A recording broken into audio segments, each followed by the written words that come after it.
4 अमीर देवरानियों ने कराई गरीब बहू को ठंड की शॉपिंग। आलीशान हवेली में फूल और जगमगाती लड़ियों की खूब अच्छी सी सजावट हो रखी थी और अभी भी कुछ सजावट और तैयारी बाकी थी। घर में मेहमानों की चहल पहल भी थी। सभी ने ठंड की वजह से गर्म कपड़े पहने हुए थे, लेकिन घर की बहू कांपते हुए नौकरों की तरह पोछा लगा रही थी। ठंड तो बहुत ज्यादा हो रही है और ये मेहमान भी गंदे पैर लाना छोड़ ही नहीं रहे। कितनी बार पोछा लगा चुकी हूँ। अरे ओ, ऐसे सोच सोच कर धीरे धीरे क्या झाड़ू पोछा कर रही है। पता है ना मेहमान आते जा रहे हैं, जल्दी से सफाई कर और भी बहुत काम करना है। जी जी माँ जी। और सुन, सबसे पहले मुझे गर्मा गर्म कॉफी बनाकर ला, ठंड लग रही है। जी माँ जी। दिव्या कांपते हुए रसोई में कॉफी बनाकर सास को दे देती है। सास कॉफी पीने लगती है। अरे ये पूजा की मिठाई और शगुन का सामान यहाँ कैसे आया? इसे यहाँ से हटाओ। भीम इसे पूजा घर में रख दे। नहीं नहीं, तुम लोग मत छुओ इसे।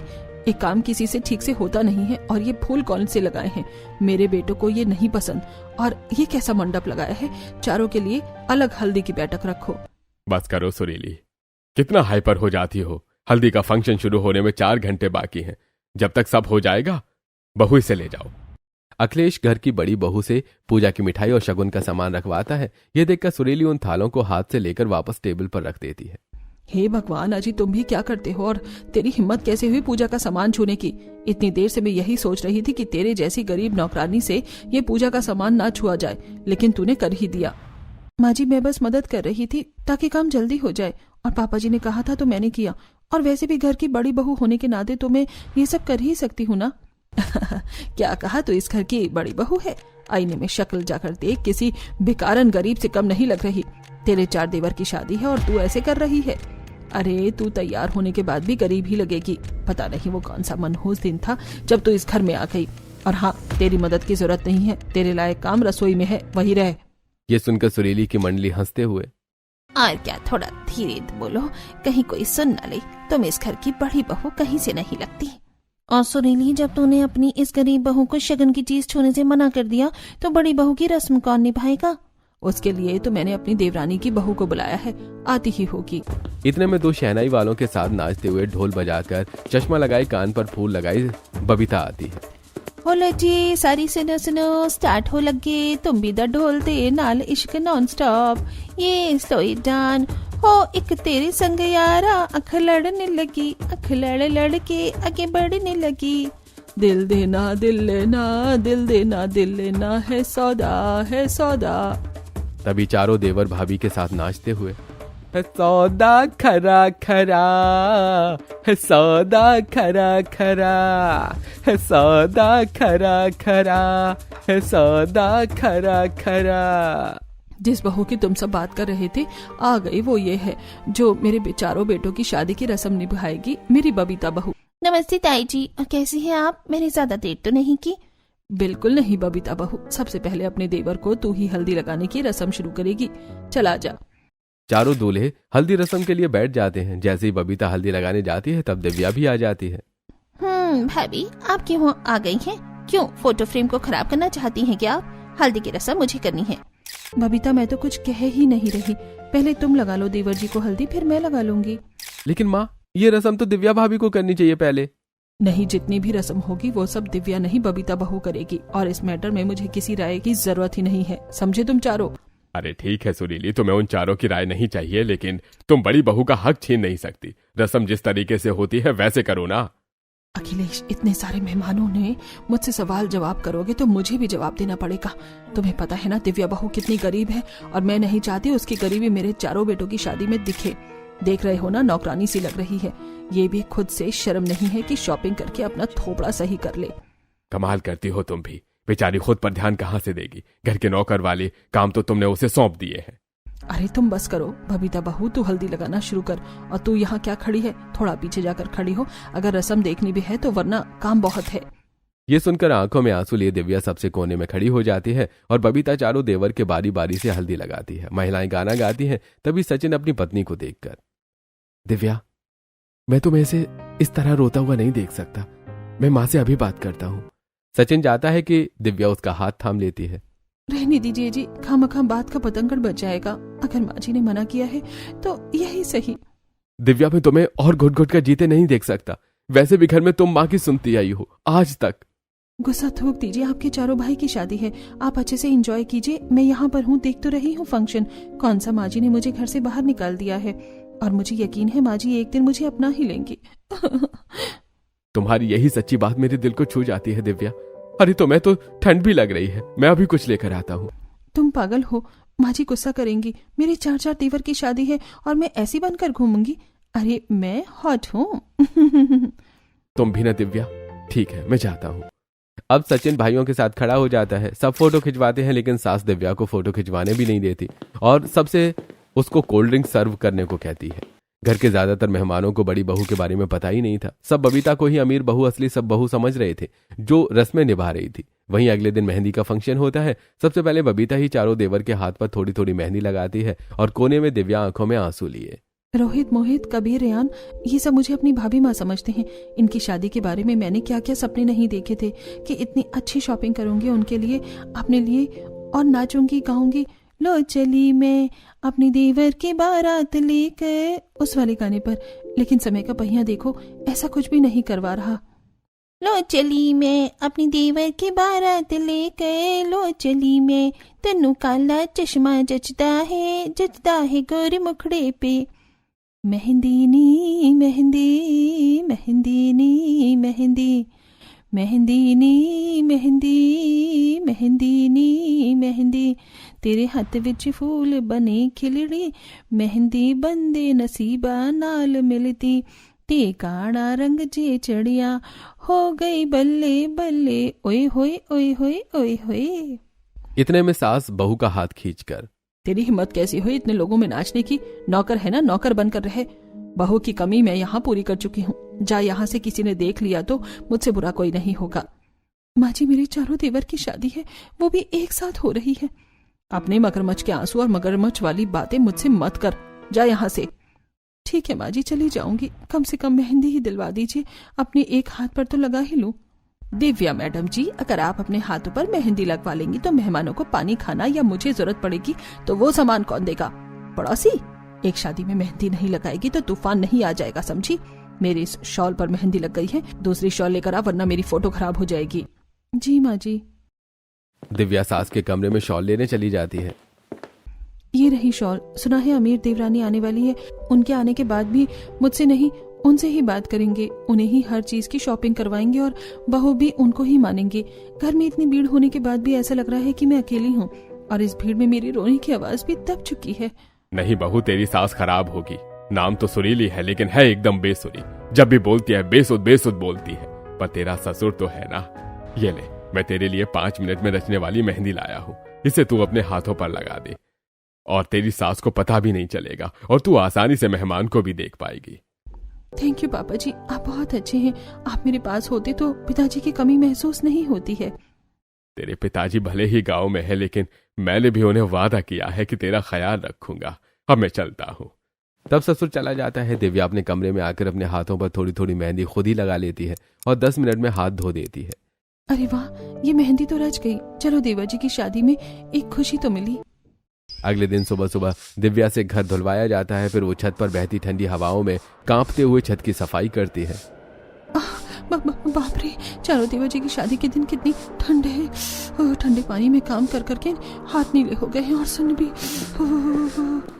गुड मॉर्निंग दिव्या भाभी। और कैसी चल रही है सफाई? सारा काम अच्छे से कर लेना। तुम्हारी 4 देवर की शादी है और आज तो देवरानी भी आने वाली है। चौखट अच्छे से सजा देना। वैसे शादी में मैं बनारसी साड़ी पहनने वाली हूँ। आप क्या पहनोगी? वो मैं फिरोजी साड़ी। क्यों झूठ बोलती हो? इतना तो सोच सोच कर बोलोगी तो मुझे पता ही चल जाएगा ना। मुझे भी ये पता ही है आपने कोई शॉपिंग नहीं की है।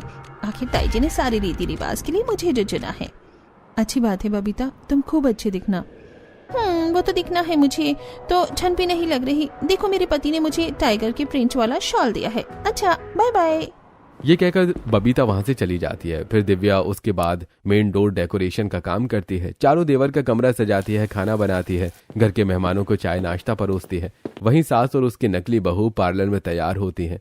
चारों देवर शेरवानी पहनकर तैयार हो जाते हैं तो उनका सेहरा बांधने की रस्म और आंखों में काजल लगाने की रस्म भी बबीता करती है। फिर चारों देवर घोड़ी पर चढ़ते हैं। अरे सुरीली, गुड़ चना लेकर आओ, तभी तो बारात निकलेगी। हाँ, अरे ओ नौकर, खड़ी क्या है, गुड़ चना लेकर आ। माँ जी मैं लेकर आ गई हूँ, खिला देती हूँ, रस्म भी पूरी हो जाएगी। नहीं, तुझे ये रस्म नहीं करनी। फोटोग्राफर इसकी फोटो नहीं बबीता की लेना, ये मेन बहू है शादी में, और शादी में भी नहीं चाहिए। कपड़े देख, अपने तैयार भी नहीं हुई। ओहो, वहां पर भी तो तेरी जरूरत पड़ेगी, जा जल्दी तैयार हो जा। माँ जी ठंड लग रही है, कोई शॉल मिलेगी आपकी? क्यों, अब तुझे अपना फैशन का जलवा नहीं दिखाया जा रहा क्या? क्यों चाहिए शॉल? बैंक्वेट में जा रहे हैं हम, किसी पहाड़ पर शादी नहीं रखी है मैंने तेरे देवरों की। सुरीली, तुम भी ना बहु तैयार हो जाओ, क्योंकि बारात निकलने का टाइम हो चुका है। तुम्हारी सासू माँ बारात रुकने नहीं देगी। जी पापा जी। बड़ा बेटा वाटिका में तैयारी करवाता है और यहाँ बबीता चारों देवर की घोड़ियों को गुड़ चना खिलाकर रस्म पूरी करती हैं। फिर नाचते हुए बारात जाती है। वहीं बेचारी गरीब बहू जैसे तैसे अपनी सर्दियों में तैयार होकर पहुंच जाती है, लेकिन तब भी इतनी खास नहीं लगती। वहां पर भी सुरीली बहू से बहुत काम करवाती है, मेहमानों को खाना परोस आती है। चारों बहू जब स्टेज पर आती हैं तो उनका लहंगा, नथ या बालों पर से फूल हटाने का छोटा मोटा काम भी दिव्या से करवाती है। अरे तुम कैसे मेरे बालों पर से फूल हटा रही हो? बाल खराब मत करो। और सुनो, मेरे सैंडल में कुछ छुप रहा है, जरा एडजस्ट करो। वैसे दीदी, माँ जी ने अच्छा किया, एक नौकरानी को स्टेज पर हमारे लिए अलग से रखा है। हाँ ये तो है। बहू, अगर मैं इधर उधर काम के लिए चली जाऊं और तुम्हें कुछ भी जरूरत हो तो ये खड़ी है, इसको कह देना। जी माँ जी। चारों देवरानी अनजाने में दिव्या को नौकर की तरह ट्रीट करती हैं। वहीं फैमिली फोटोग्राफ में स्टेज पर सचिन के बगल में दिव्या को छोड़ बबीता को खड़ा कर दिया जाता है, जिससे चारों देवरानियां उसी को ही अपनी जेठानी मानती हैं। और फिर शादी संपन्न हो जाती है, जिसके बाद गृह प्रवेश भी बबीता ही करती है। मैं बड़ी खुश हूँ कि इस घर में मेरी देवरानी आ गई। चलो अच्छा है, सब कुछ अच्छे से हो गया। हाँ बहू, ओ दिव्या की बच्ची, ये आलते की थाली और चावल जो है इन्हें हटा। जी माँ जी। बहू, तुम्हारे दहेज का सामान आया तो है ना? हाँ माँ जी, बाहर बहुत सामान रखा है, आप रखवा देना। हमें ठंड लग रही है, सुबह से ठंड बढ़ गई है। ओफो, मैंने तो सोचा ही नहीं। तुम चारों अपने कमरे में जाओ। दिव्या, चारों के कमरे में हीटर, डबल बेड के मोटे कंबल और गर्म चप्पल रख दे। जी माँ जी। दिव्या सबके कमरे में heater, double bed, blanket, warm slipper रख देती है, जिसमें चारों बहू का कमरा गर्म हो जाता है और उन्हें ठंड भी नहीं लगती और आराम से सोती हैं। वहीं दिव्या के कमरे में ऐसा कुछ भी नहीं था। वो सिर्फ ठंड में बिना शॉल स्वेटर के काम करती है और सुबह भी सास उसे गीजर का पानी नहीं लेने देती। दिव्या रसोई में चाय बना रही थी, वहीं चारों देवरानी भी सज धज कर सुबह सुबह सास ससुर के पैर छूती हैं। जीती रहो तुम चारों बहू, सदा खुश रहो, सुहागन रहो। हाँ, और तू तो नहाओ, पू तो भलो। माँ जी, जेठानी जी नहीं दिख रही, कहाँ है वो? होगी यहीं कहीं, मैं अपने कमरे में जाती हूँ, अभी भी शादी की थकान उतरी नहीं है बहू। जी माँ जी, चलो पहले रसोई का खाना बना लेते हैं। चारों देवरानियां रसोई में जाती हैं, जहां दिव्या को देखकर, तुम तो वही हो ना जो शादी में हमारे साथ भी यहाँ पर भी हो? तो ऐसा करो, सब्जी काट दो, चाय तो तुम बना रही हो, और गुड़ और श्रेया तुम भी बता दो जो करवाना है, फिर बाकी का खाना हम बनाएंगे। हाँ, आटा लगा देना और पनीर काट कर मटर छील देना। ठीक है, मैं कर दूंगी। चारों देवरानी बाहर आकर जेठानी को ढूंढते हैं। तब भोले से, बोलो भैया, जेठानी जी कहाँ है? हम कब से ढूंढ रहे हैं। छोटी बहू, वो अंदर ही तो थी रसोई में जब आपने उनको सब्जी काटने को कहा, और आप किसको ढूंढ रही हैं? ये सुनते ही चारों बहू को धक्का लगता है। बोला भैया, सुबह सुबह हमसे मजाक मत कीजिए, वो जेठानी जी थोड़ी है। अरे पूरी शादी में तो वही थी, ऑरेंज साड़ी वाली। ये देखिए फोटो, रसोई वाली हमारी जेठानी कैसे हो सकती है? अरे बहू जी, वही है घर की बड़ी बहू। वो मालकिन ने पूरे शादी में उन्हें नजरअंदाज किया, सारी रस्म अपनी देवरानी की बहू से करवाया। भगवान, ये हमारी जेठानी जी हैं और हम पहचान भी नहीं पाए, और सुबह सुबह उनसे काम करवा रहे हैं। हमें माफी मांगनी होगी। अरे लेकिन माँ जी ने ऐसा क्यों किया होगा, इस बात का पता भी लगाना होगा। लेकिन अभी रसोई में चलते हैं। चारों अमीर देवरानी अपनी जेठानी के पास पहुंचकर हाथ से सामान ले लेती हैं। अरे ये क्या कर रही हो तुम? अभी चाकू लग जाता। लगने दीजिए जेठानी जी, हमें माफ कर दीजिए, हम आपको पहचान नहीं पाए। माँ जी ने हमें बताया ही नहीं कि आप हमारी जेठानी हैं। कल आपने शादी में ऐसे कपड़े पहने थे कि हम आपको पहचान ही नहीं पाए, और रस्म भी गृह प्रवेश के किसी और ने की है। हाँ तो क्या हो गया, छोड़ो। तुमने छोटी बहन की तरह मुझे काम बताया तो मैं तुम्हारी मदद ही तो कर रही हूँ। नहीं दीदी, हमने वो अनजाने में किया, दोबारा से ये सब नहीं करवाएंगे। आप बैठ जाइए। और आपने कोई शॉल वगैरह क्यों नहीं पहनी? कितनी ठंड हो रही है। अरे घर में ही तो हूँ, घर में इतनी ठंड कहाँ लगती है। हमें आपको देखकर ठंड लग रही है, और आप झूठ मत बोलना, आप काम भी रही हो। आपके हाथ ठंडे हो चुके हैं, मेरी शॉल लीजिए। तब शेफाली अपनी शॉल जेठानी को पहना देती है और चारों देवरानी पहले रसोई का खाना बनाकर सबको खिलाती हैं। तब चारों प्यार से जेठानी को परोसती हैं। तब सास, अरे तुम चारों सारा खाना अपनी जेठानी को ही खिला दो कि क्या? और मुलाकात हो गई तुम्हारी इससे? नहीं माँ जी, ऐसी बात नहीं है, आप ही लीजिए। पहले ही बता रही हूँ, इस गरीब जेठानी के मुंह लगने की जरूरत नहीं है तुम चारों को। माँ बस कीजिए, आप तो ऐसी बात मत कीजिए। तो चुप रहे। सास का ऐसा मिजाज देखकर चारों बहू फिलहाल कुछ नहीं कहती। ऐसे ही ठंड के दिन गुजरते हैं। सुरीली हमेशा बड़ी बहू पर हुक्म चलाती है। वो ठंड में कांपते हुए घर के ढेर सारे कपड़े बर्तन साफ करती है। चारों बहू को लेकर हीटर के सामने बैठकर हाथ सेकती है, लेकिन दिव्या को आसपास भी नहीं भटकने देती। उसे परेशान देख, जुकाम में देखकर चारों देवरानी उसके साथ काम करवाने में मदद करती हैं। नहाने के लिए पीछे के लिए गर्म पानी देती हैं। धीरे धीरे वो अपनी जेठानी की अच्छाइयों को जान जाती हैं। एक दिन, क्या जेठानी जी अभी बुखार से ठीक हुई हो और स्वेटर नहीं पहनती, ना शॉल टोपा? चलो पहनो। अरे प्रिया कोई बात नहीं, वैसे भी मेरे पास है नहीं, क्या जरूरत है, घर में हूँ ना। क्या मतलब, जब से आप इस घर में आई हो ऐसे ही रहती हो ठंड में? हाँ, ये मेरे लिए बहुत आसान है। माँ जी आपको कुछ नहीं कहती? चलिए हमारे साथ बाहर शॉपिंग करनी चलिए, और जब तक के लिए ये शॉल ओढ़ लीजिए। अरे शिवाली, तुम चारों कितनी जिद्दी हो। अरे मुझे कहाँ जाना है, मुझे गर्म कपड़ों की जरूरत नहीं है। अच्छा रहने दीजिए, अब तो हम चारों आपको ठंड की शॉपिंग करवा कर ही रहेंगी। तब चारों देवरानियां दिव्या को बड़े मॉल ले जाती हैं। भैया गरम कोट, मफलर शॉल और वेलवेट की साड़ी दिखा दीजिए, गरम रहती है ना वो सर्दियों में। जी जी, ये लीजिए, ये कुछ लेटेस्ट है, ब्रांडेड है। नहीं नहीं, मेरे पास सब कुछ है, मैं इतना महंगा कैसे पहन सकती हूँ। शेफाली, प्रिया, तान्या, श्रेया, इस पर तो 10,000 लिखा है और ये साड़ी तो 15,000 की है। बाप रे, नहीं ये नहीं लेना, चलो वापस। आप तो हमारी जेठानी है, आपकी इज्जत हमारी इज्जत, इसलिए लेना तो पड़ेगा। चारों बहुएं उसे कोट, शॉल, स्वेटर पहना कर ट्राई करवाती हैं और दिलाकर घर आ जाती हैं। तब सास पांचों को एक साथ हंसता देखकर, ओहो देखो तो गरीब को, अमीर देवरानियों ने ठंड की शॉपिंग करवाई है। क्यों बहू, मैंने कहा था ना इस गरीब से तुम दूर रहना, लूट लिया तूने मेरी अमीर बहुओं को। नहीं माँ जी, ऐसा कुछ नहीं है, मैं तो ये सब खरीदना ही नहीं चाहती थी, इन्होंने अपने मन से दिलाया है। हाँ माँ जी, जेठानी जी को हमने दिलाया है। और आप एक बात बताइए, आपने सारी रस्म शादी पर किसी और से क्यों करवाई? जेठानी जी कर देती तो क्या हो जाता? अगर ये करीब करती तो मेरे घर की इज्जत घट जाती। इसी बात से मैंने इसको कभी अपनाया नहीं है, ना ही अपनाऊंगी। इसकी गरीबों जैसी शक्ल है, ये इसी तरीके से रहने लायक है। माँ जी, जेठानी जी बहुत अच्छी है, ठंड में कितना सब कुछ करती हैं और हमसे पहले रसोई में उठकर चाय बना देती हैं, जिससे कि हमें काम न करना पड़े। तो आप उनसे क्यों रूठी हैं? सब कुछ अमीर गरीब पर ही थोड़ी निर्भर होता है। नई शुरुआत कर लीजिए माँ जी। बहू तुम इस मैटर में मत आओ। ऐसे ही ठंड के दिन गुजरते हैं। सुरीली अभी भी बड़ी बहू से घर का सारा काम करवाती है। एक शाम कांपते हुए जेठानी को बर्तन साफ करते हुए, अरे जेठानी जी, आप अभी भी ठंड में कांप रही हैं, आपको कार्डिगन दिलाया था ना, पहन लीजिए। अब मैं इन चारों को कैसे बताऊं कि माँ जी ने मुझसे वो भी उतरवा लिया। अरे मैं बर्तन साफ कर रही थी ना, बार बार बाजू गीली हो रही थी, इसलिए मैंने उतार दिया, अभी फिर पहन लूंगी।